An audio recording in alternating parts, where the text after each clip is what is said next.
Representative Nicole Malliotakis held a press event on Tuesday where she discussed Mayor Eric Adams' plan to house migrants in hotels and cruise ships.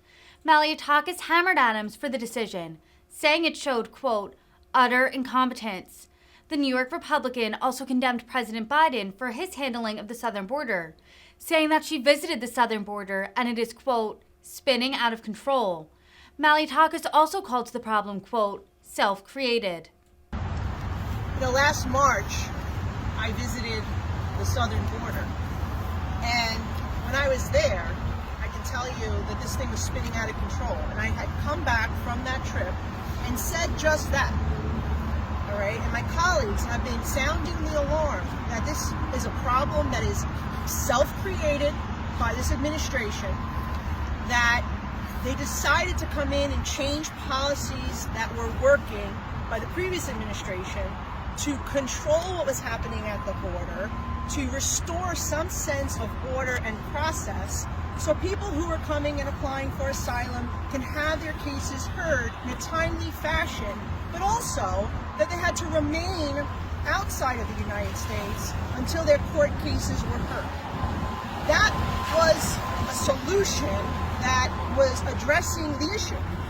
This administration under Joe Biden comes in, one-party Democrat rule, and they decided to just discontinue that, repeal those policies, take away resources from our Customs and Border Protection.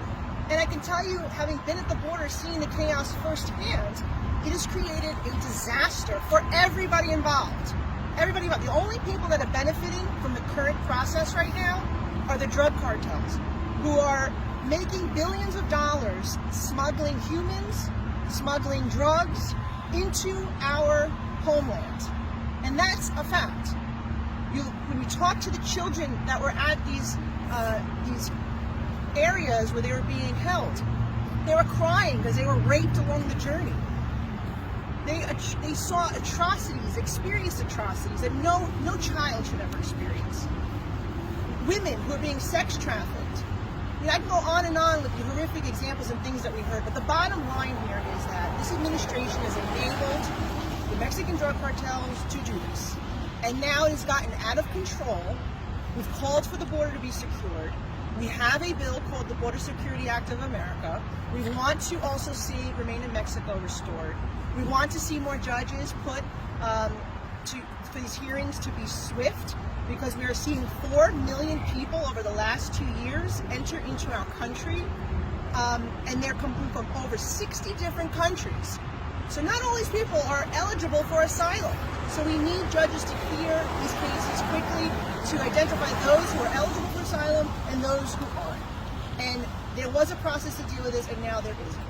Now, in terms of our community, what we had said, this was going to turn every town into a border town. And that is exactly what is happening. When you have 4 million people crossing into the country, you're going to see it affect communities all over our country. And so now the people of Staten Island and New York City are dealing with the ramifications of this open border policy, coupled with the mayor believing that there is a right to shelter. I would argue that we should also be looking at that policy as well, because I went back and I was reading it earlier. It's from 1981.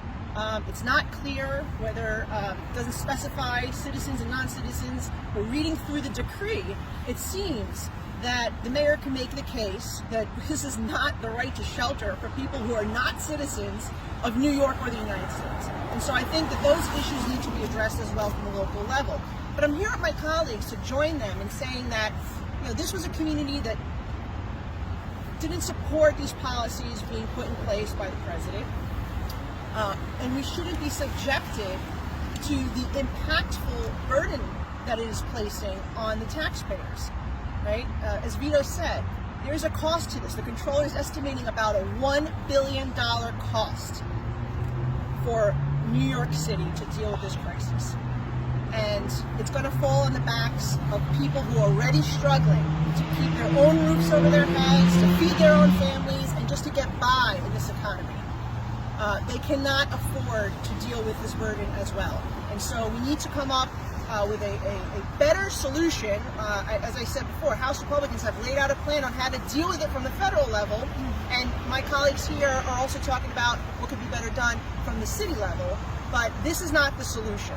Okay, leasing hotel rooms in New York City and putting cruise ships off our shores and building tents in our public spaces, that's not an actual solution. So I urge the mayor to work with us on this, but also put pressure on our president to do the right thing here, because this is completely uncompassionate, it's unsustainable, and quite frankly, it's utter incompetence as well. Thank you.